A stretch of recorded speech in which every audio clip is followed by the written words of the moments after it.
आई रही है, मैं तो जाई रही हूँ।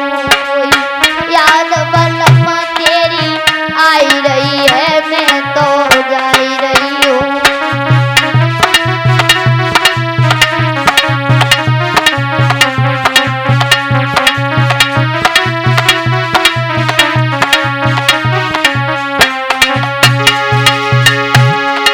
तुम तो पिया मेरे रही हो,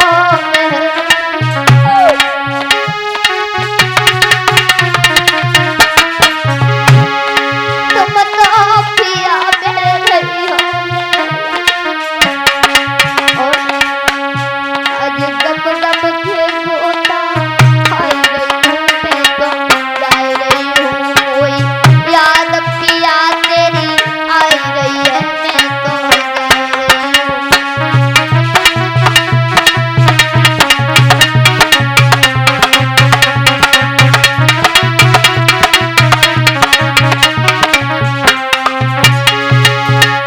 आज गम गम के गोता खाई रही हूँ, मैं तो जाई रही हूँ। कोई याद बलमा तेरी आई रही है, मैं तो जाई रही हूँ।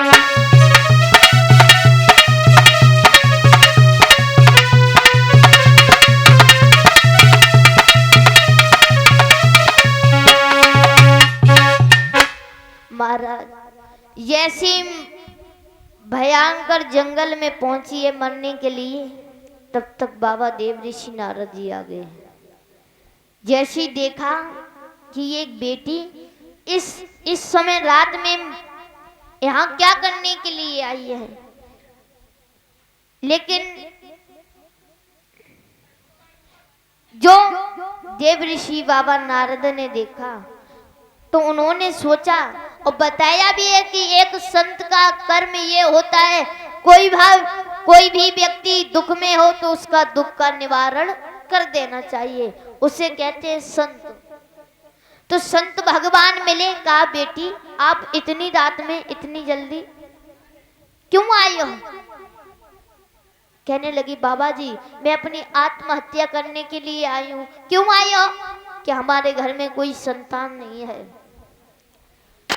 तो ब्राह्मण जी ने कहा देखो हम तुम्हें वचन देते हैं कि तुम्हारे घर में पुत्र पैदा होगा। सुनीति कहने लगी महाराज आप जैसे ब्राह्मण ने जन कितने वचन दिए होंगे, लेकिन अभी तक कुछ नहीं। देव ऋषि बाबा नारद बोले सुनो कि मोरी वचन जाए और पड़ी जाए फीका, और संत वचन पत्थर की लीका। राम हरे राम हरे हो राजा राम हरे हो सिया राम हरे राजा राम हरे हो राजा राम हरे राम हरे।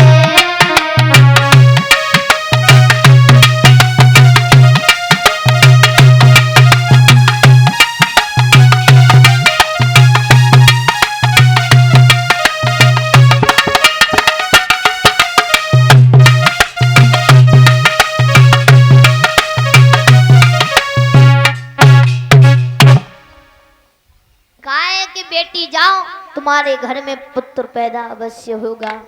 आज रानी सुनीति तो लौट आई, अपने महलों में आ गई। इधर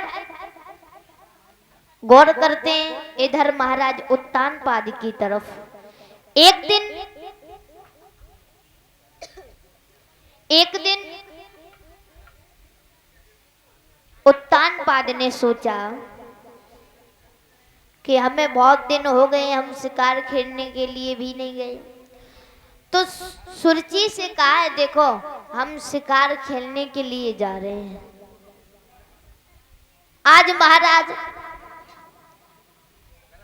आज उत्तानपाद शिकार खेलने के लिए चले हैं। रात हो गई। आज लौटे हैं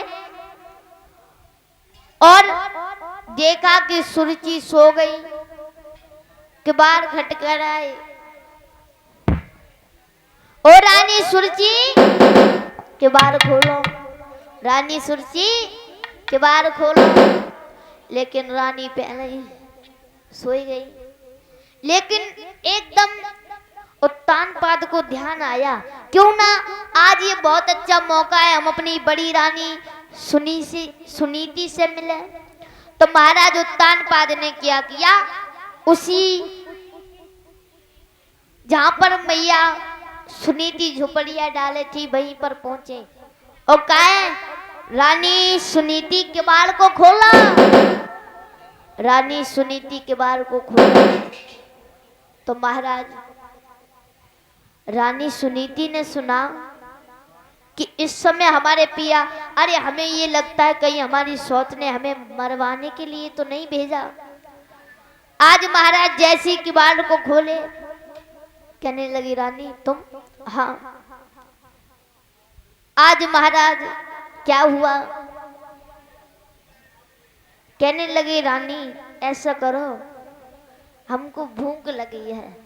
तो मैया ने वही जौ की रोटी दे दी और जैसी सामने रखी तो उत्तानपाद के होश उड़ गए। कहने लगी रानी भला तुम ये रोटी खाती हो? कहने लगी हाँ पिया, हमारी तो किस्मत में शायद ऐसी रोटी लिखी है। लेकिन उत्तानपाद कहने लगे रानी मैंने आपको पहले ही रोका था कि हम दूसरा विवाह नहीं करेंगे, लेकिन तुम नहीं मानी और आज सुबह हुआ है। तो उत्तानपाद कहने लगे, जब रात भर विश्राम किया है, उत्तानपाद कहने लगे देखो रानी अब मुझे चलना होगा, कहीं उसने देख लिया तो आफत आ जाएगी। तो महाराज आज जैसी चले हैं तो रानी कहती है सुनीति चलती प्रिया नजर भर के देख लो, चलती प्रिया नजर भर के देख ले,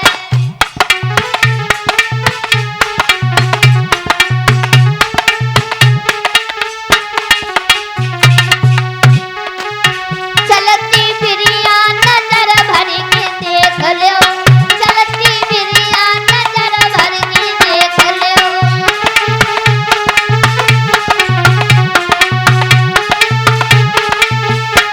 और नाम में गोरी राजा, नाम में काली, नाम में गोरी राजा और सामरो रंग है नजर भर के देख लो, चलती प्रिया नजर भर के देख लो।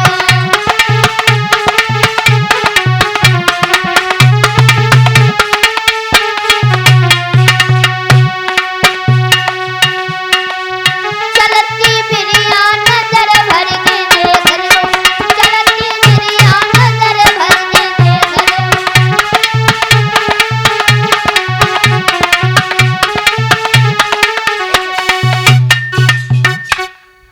महाराज उत्तानपाद चले हैं और जैसी महल में किनारे पहुंचे तो भगवका देवी पहले ही खड़ी मिली।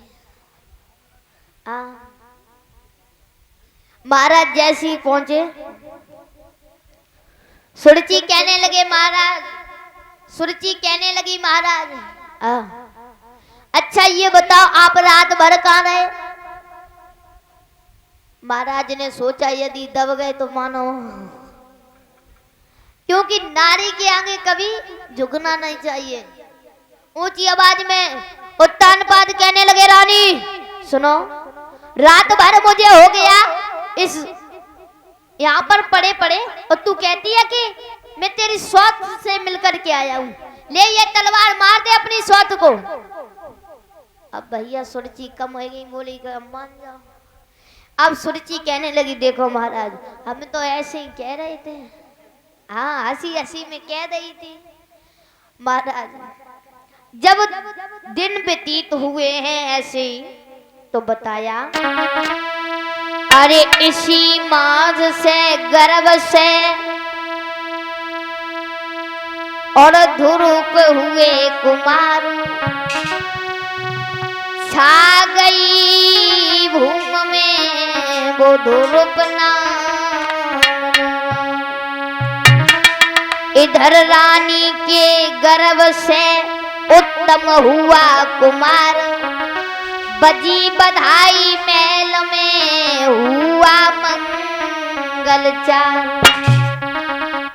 यानी सुनीति के गर्भ से एक सुंदर से बालक ने जन्म लिया और उधर रानी सुरुचि के भी गर्भ से एक सुंदर बालक ने जन्म लिया। इधर तो महाराज